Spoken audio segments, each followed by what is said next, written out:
একটু দুর্বল আছে, এটা একটু কম আছে, এটা কম আছে। আচ্ছা, পাইকারের কাছে এইটার থেকে এই কলের পর্যন্ত এইটুকু ভালো হয়েছে, মানে এইটা মালমাত্রা দিয়েছে, আমরা গেছি আসছি।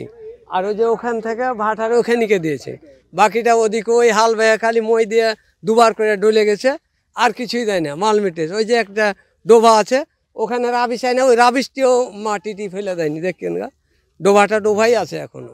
দেখতেই তো পাচ্ছেন, রাস্তা এখনই দেখেন ওখানে ফাইটে গেছে, চটে গেছে। আর এখানে দেখেন, এই যে কয়দিনের মধ্যেই তো দেখছেন, কয়দিন হলো রাস্তা। ওই আর রাস্তার কাজ খারাপ হয়েছিল, ওই জন্য তো সব জনগণ বাধা দিয়ে তো রাস্তা ঝাঁটা দিছিল না, তখন ঝাঁটা পরিষ্কার করে তারপরে রাস্তা মজবুত করে পরে করেছে। রাস্তা করেছে এই জনগণ না, একটাই না হলে তো রাস্তা ভালো হতো না। দুর্নীতি দমন কমিশন প্রধান কার্যালয়ের নির্দেশে আমরা একটি এনফোর্সমেন্ট অভিযান পরিচালনা করি। এই কাজটি বাস্তবায়ন করেছে এলজিডি চাঁপাইনবাবগঞ্জ সদর এলজিডি অফিস থেকে।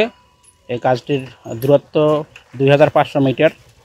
আমরা নিরপেক্ষ প্রকৌশলীর মাধ্যমে কাজের গুণগত মান যাচাই করেছি এবং কিছু নমুনা সংগ্রহ করেছি, যা আমরা ল্যাবরেটরিতে টেস্ট করে পরবর্তী ল্যাবরেটরি রিপোর্ট অনুযায়ী আমরা কর্তৃপক্ষ বরাবর প্রতিবেদন দাখিল করব।